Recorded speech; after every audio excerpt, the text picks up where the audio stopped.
नमस्कार दोस्तों, स्वागत है आप सभी का हमारे YouTube channel study with M में। तो देखिए, आज मैं आप सभी के लिए काफ़ी महत्वपूर्ण वीडियो लेकर आया हूं। उत्तराखंड के अधीनस्थ सेवा चयन आयोग के द्वारा वन दरोगा का एग्ज़ाम कराया जाने वाला है आपका आगामी 11 जून को। तो देखिए, उसी के रिगार्डिंग क्लासों का आयोजन किया जा रहा है हमारे YouTube channel study with M पे। तो देखिए, आज की ये जो वीडियो है वन दरोगा के जो नया सिलेबस है उसी के अकॉर्डिंग है, उसी के अनुरूप बनाई गई है। इसमें जितने भी क्वेश्चन है सिलेबस के ही अकॉर्डिंग रखे गए हैं। तो आप सभी लोग इन क्वेश्चनों को जरूर नोट डाउन कर लीजिएगा। बाकी जो लोग इसकी पीडीएफ चाहते हैं, हमारे टेलीग्राम ग्रुप बना हुआ है स्टडी विद एम के नाम से, वहाँ पे जाके आप लोग इसको फ्री ऑफ कॉस्ट में डाउनलोड कर सकते हैं। फिलहाल बात कर लेते हैं हम आज की इस वीडियो के बारे में। देखिए, आज की जो वीडियो है यानी आज की जो क्लास है वन दरोगा की क्लास है, क्लास नंबर 1 है। आप सभी लोग नीचे कॉमेंट सेक्शन में कॉमेंट करके जरूर इसकी टाइमिंग बता दीजिएगा, शाम को कि आपको कितने बजे चाहिए। आज तो मैं इसको 7 बजे डाल रहा हूँ, लेकिन आप लोग अगर अलग टाइम चाहते हैं तो नीचे कमेंट सेक्शन में कमेंट करके बता सकते हैं। फिलहाल आपका ज़्यादा टाइम वेस्ट ना करते हुए बढ़ते हैं हम आज इस वीडियो की ओर। सबसे पहले जो क्वेश्चन है आप लोगों के सामने वो है आपका शक्ति का मात्रक। शक्ति का मात्रक पूछा गया है। 4 ऑप्शन आपको ऐसे वहाँ पे भी देखने को मिलेंगे। तो आपने बताना है कि शक्ति का मात्रक क्या होता है। देखिए, शक्ति का जो मात्रक होता है वो होता है आपका वाट। ठीक है, तो आप इसको ध्यान में रखेंगे। शक्ति को पी से डिनोट किया जाता है। शक्ति बराबर होता है आपका कार्य बट्टा समय, यानी कार्य को आपका डब्ल्यू से डिनोट किया जाता है और समय को आपका टी से डिनोट किया जाता है, स्मॉल टी से। तो P equal to W upon T इसका सूत्र होता है। ठीक है, तो आपको ये जो सूत्र है वो भी आपको ध्यान में रखना है। इसका जो एसआई मात्रक है वॉट है और इसको जूल प्रति सेकंड भी लिखा जाता है वॉट को।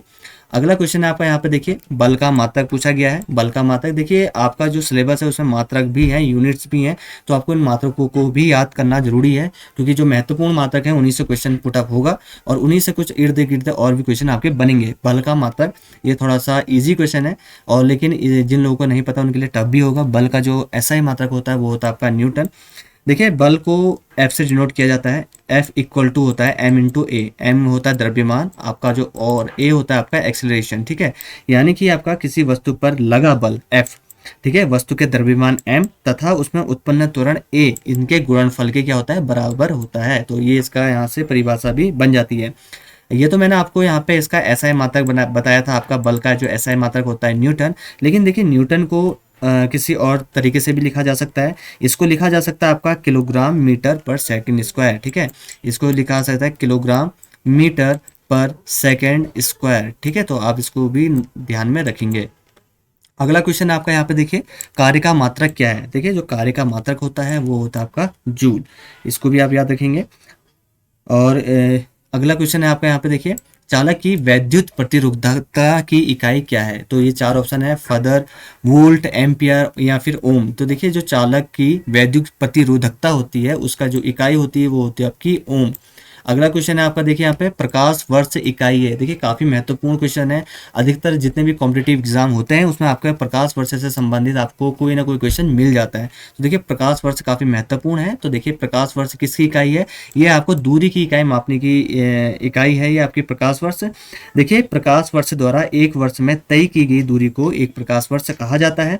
देखिए, एक प्रकाश वर्ष किसके बराबर होता है। देखिए, जो एक प्रकाश वर्ष होता है वो होता है आपका, देखिए ये वैल्यू आप सभी लोग नोट डाउन कर लीजिएगा, 9.46 into 10 to the power 15 metre. ठीक है, इसमें थोड़ा सा पेन थोड़ा गड़बड़ कर रहा है। तो 9.46 इंटू 10 की घात 15 मीटर, 15 मीटर। ठीक है, तो इसको देख लीजिएगा आप, 10 की घात 15 है। थोड़ा पेन अच्छे से काम नहीं कर रहा है, इस वजह से वो ऊपर नहीं लिखा जा रहा है।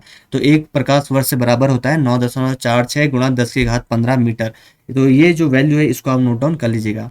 अगला है आपका देखिए, एक पारसेक तारों संबंधित दूरियां मापने का मात्रक किसके बराबर होता है, कितने प्रकाश वर्ष के बराबर होता है। ये भी आपका काफी महत्वपूर्ण क्वेश्चन है, जो ये पारसेक वाला क्वेश्चन है। तो इसका जो राइट आंसर रहेगा आपका, ये रहेगा आपका 3.25 प्रकाश वर्ष। ये 3.25 प्रकाश वर्ष के बराबर होता है एक पारसेक।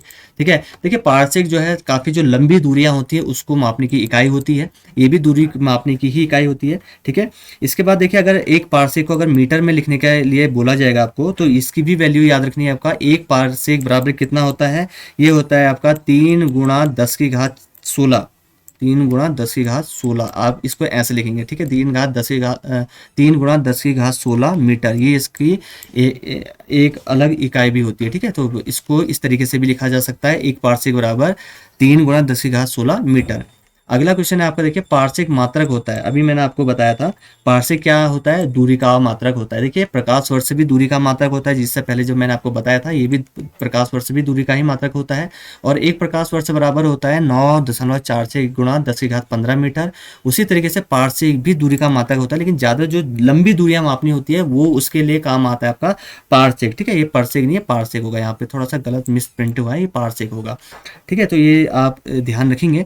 अगला है, देखिए माप की कौन सी इकाई को अगर हम 0.39 से गुणा करें तो हमें इंच प्राप्त हो जाएगा। क्या वो 1 मिलीमीटर है, 1 सेंटीमीटर है, 1 मीटर है या 1 डेसीमीटर? देखिए इसका जो राइट आंसर रहेगा वो सेंटीमीटर रहेगा, यानी कि जो अगर हम 1 सेंटीमीटर को 0.39 से गुणा करें तो हमें 1 इंच प्राप्त हो जाएगा, यानी कि 1 इंच बराबर कितना होता है, 0.39 सेंटीमीटर। ठीक है, तो ये इसका जो राइट आंसर रहेगा ऑप्शन नंबर बी इसका राइट आंसर रहेगा।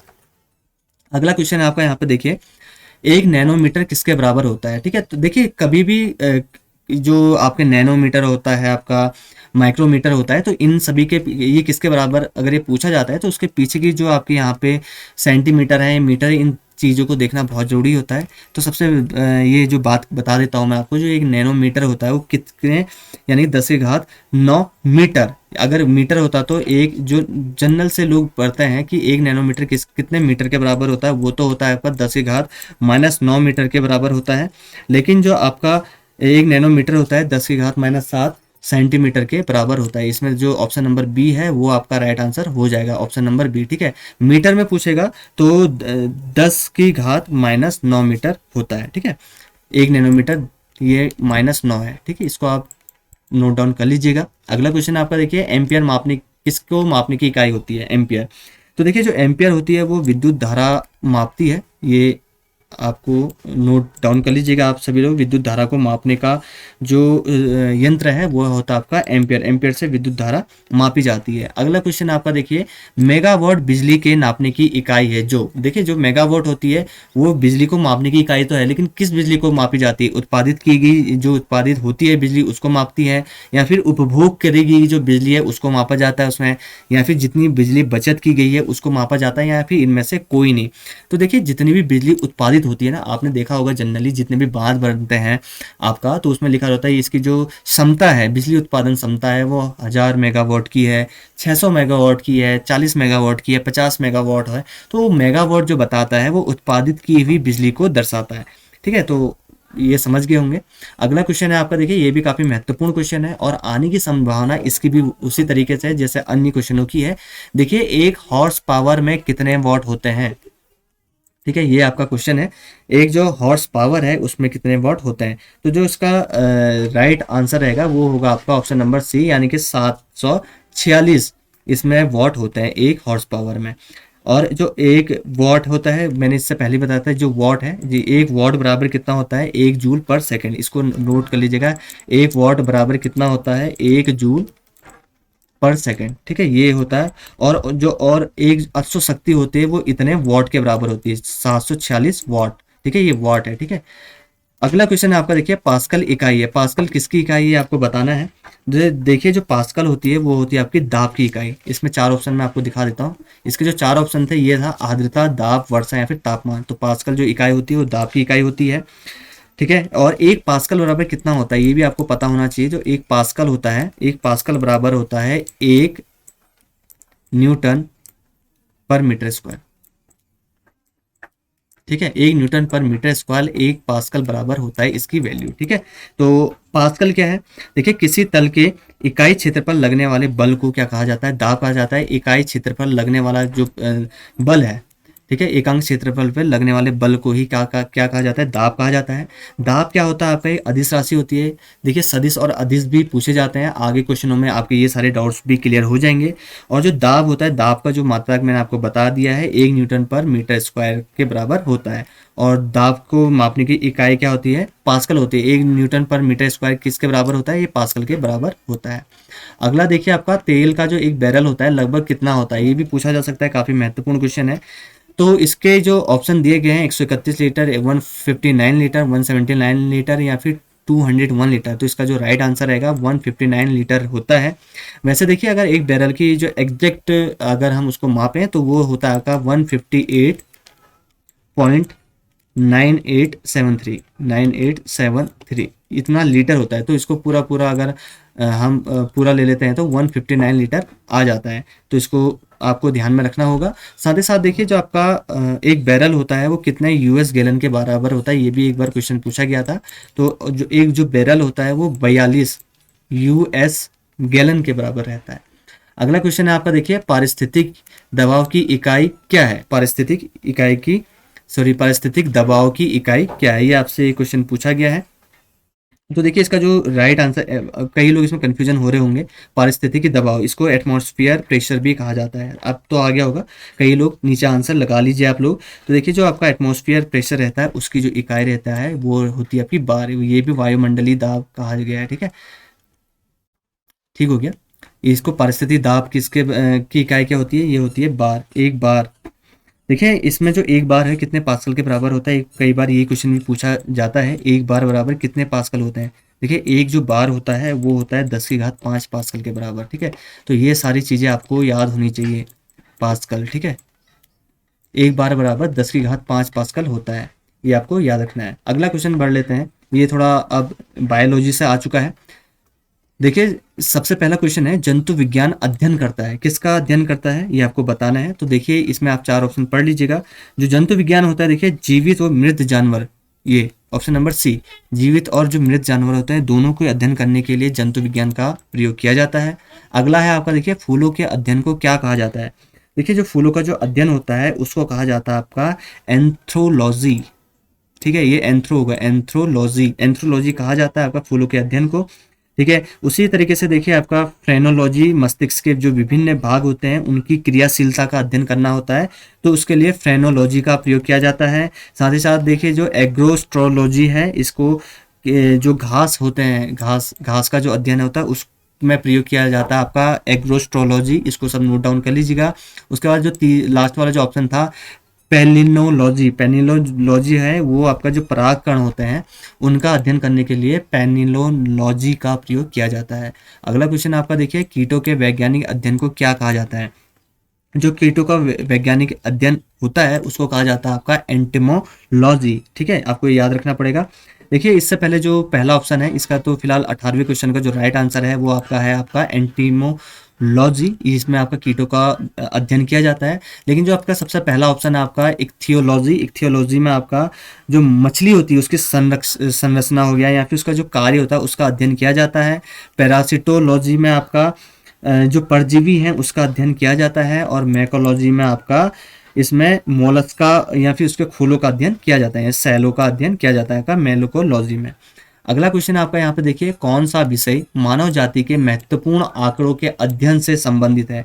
पारिस्थितिकी विज्ञान, आनुवंशिकी विज्ञान, जनांकिकी या फिर वायरस विज्ञान। तो इसका जो राइट आंसर है वो है आपका जनांकिकी विज्ञान। अगला क्वेश्चन आपका देखिए, पैलियो वनस्पति के अंतर्गत अध्ययन किसका किया जाता है? ये भी काफी महत्वपूर्ण क्वेश्चन है। देखिए जो आपका पैलियो वनस्पति है इसके अंतर्गत, इसके मैं 4 ऑप्शन आपको दिखा देता हूँ यहाँ पे। ठीक है, पैलियो वनस्पति के अंतर्गत किसका अध्ययन करते हैं? जंतु जीवाश्म का, शैवाल का, फफूंद का या फिर इनमें से कोई नहीं। देखिए इसमें जो राइट आंसर रहेगा फिलहाल इसमें से कोई नहीं। देखिए क्योंकि जो पैलियो वनस्पति है उसमें आपका पादप जीवाश्मों का अध्ययन किया जाता है। ठीक है, इसमें आप लिख लेंगे पादप जीवाश्म। ठीक है, जीवाश्म, पादप जीवाश्म जो होते हैं उनका अध्ययन किया जाता है आपका पैलियो वनस्पति में। ठीक है, अगला क्वेश्चन आपका देखिए, रेशम कीट पालन को क्या कहा जाता है? एपीकल्चर, हॉर्टिकल्चर, सेरीकल्चर या फ्लोरिकल्चर। देखिए जो आपका रेशम कीट होते हैं इनका जो पालन किया जाता है वो आपका सेरीकल्चर में किया जाता है। ऑप्शन नंबर सी इसका राइट आंसर है। देखिए जो आपका एपीकल्चर है ये संबंधित है आपके मधुमक्खी पालन से। हॉर्टिकल्चर है आपका फूल फल जो पौधे होते हैं फूल के फल के, इनका अध्ययन आपका हॉर्टिकल्चर कहलाता है। फ्लोरिकल्चर आपका जो सजावट में जो फूल काम आते हैं उनके लिए आपका फ्लोरिकल्चर यूज में आता है। ठीक है, तो ये सारी चीज़ें आपको पता होनी चाहिए। इसके साथ साथ ये सारे ऑप्शन भी पूछे जा सकते हैं, जिनको नहीं है वो नोट डाउन जरूर कर लीजिएगा, क्योंकि देखिए ये क्वेश्चन बार बार रिपीट होते हैं और जो परीक्षा की दृष्टि से महत्वपूर्ण है उन्हीं क्वेश्चनों को यहाँ पे रखा गया है। बाकी आप सभी लोगों से एक छोटा सा रिक्वेस्ट करूंगा कि वीडियो को ज़्यादा से ज़्यादा शेयर जरूर कर लीजिएगा। साथ ही साथ चैनल को अभी भी जिन लोगों ने सब्सक्राइब नहीं किया है उन लोगों से मेरी रिक्वेस्ट रहेगा कि आप सभी लोग चैनल को जरूर सब्सक्राइब कर लीजिएगा। आप सभी लोगों के लिए ही फ्री ऑफ कॉस्ट में आप सभी लोगों के लिए मेहनत कर रहे हैं, तो इसका थोड़ा सा रिस्पॉन्स जरूर दीजिएगा। अगला क्वेश्चन है आपका, देखिए मधुमक्खी का अध्ययन किया जाता है, किस में किया जाता है मधुमक्खी का अध्ययन? ये किया जाता है आपका, अभी जैसे कि मैंने थोड़ी देर पहले बताया, ये बताया किया जाता है इसका अध्ययन एपीकल्चर में। हॉर्टिकल्चर आपको पता ही है इसी के साथ साथ, ठीक है, और सारी चीजें मैंने आपको बताई दी हैं। अगला है आपका क्वेश्चन, लेक्सिकोग्राफी का संबंध है। देखिए लेक्सिको जो ग्राफी है इसका संबंध किससे है ये आपको बताना है। सबसे पहले है आपका मानव शरीर की संरचना से, शब्दकोश की संरचना से, गुप्त लिखावट से, या फिर चित्र और मॉडल के द्वारा पढ़ाने से। देखिए जो आपका लेक्सिकोग्राफी होता है वो शब्दकोश की संरचना से संबंधित है। ये ऑप्शन नंबर 20 का राइट आंसर रहेगा। अगला क्वेश्चन आपका देखिए, सब्जी के लिए काम आने वाले पौधों के अध्ययन को क्या कहा जाता है? जो सब्जी में सब्जी के लिए काम में आते हैं वो पौधे, उनको क्या कहा जाता है, उनका अध्ययन किस में किया जाता है? तो देखिए इनका अध्ययन किया जाता है आपका ओलरी कल्चर में, ठीक है, इसका राइट आंसर रहेगा ओलरी कल्चर। इस वीडियो का लास्ट यानी कि इस क्लास का लास्ट क्वेश्चन है आपका, वीटी कल्चर के द्वारा क्या उत्पादित किया जाता है? ठीक है, तो देखिए काफ़ी इजी क्वेश्चन है वीटी कल्चर के द्वारा। तो देखिए वीटी जो कल्चर होता है उसके द्वारा क्या उत्पादित किया जाता है? अंगूर का उत्पादन किया जाता है वीटी कल्चर के द्वारा। इसका जो राइट आंसर रहेगा ऑप्शन नंबर डी रहेगा। ठीक है, तो ठीक है दोस्तों, आज वन दरोगा की पहली क्लास थी। उम्मीद करता हूँ कि आप सभी लोगों को ये जो क्लास है वो समझ में आई होगी। सारे क्वेश्चंस काफ़ी महत्वपूर्ण थे, इनको मैं अपने टेलीग्राम ग्रुप में शेयर कर दूंगा। इसकी पीडीएफ आप सभी लोग ये जो पीडीएफ है इसको डाउनलोड कर सकते हैं फ्री ऑफ कॉस्ट में। साथ ही साथ शेयर जरूर कर लीजिएगा स्टडी विद एम चैनल को, स्टडी विद एम के क्लास को, और सब्सक्राइब भी कर लीजिएगा। ठीक है, तो ठीक है दोस्तों, मिलते हैं आप सभी लोग से अगले नेक्स्ट क्लास में। तब तक के लिए आप लोग पढ़ते रहिए, ज़्यादा से ज़्यादा मेहनत करिए, क्योंकि ये आपके पास बहुत गोल्डन चांस है वन दरोगा का, तो आप इसको खोने मत दीजिएगा। बाकी हम सभी लोग लगे हुए हैं आपकी सहायता करने के लिए, तो ज़्यादा से ज़्यादा शेयर करेगा इस वीडियो को। मिलते हैं आपसे लोगों से नेक्स्ट इंटरेस्टिंग वीडियोस में, तब तक के लिए धन्यवाद।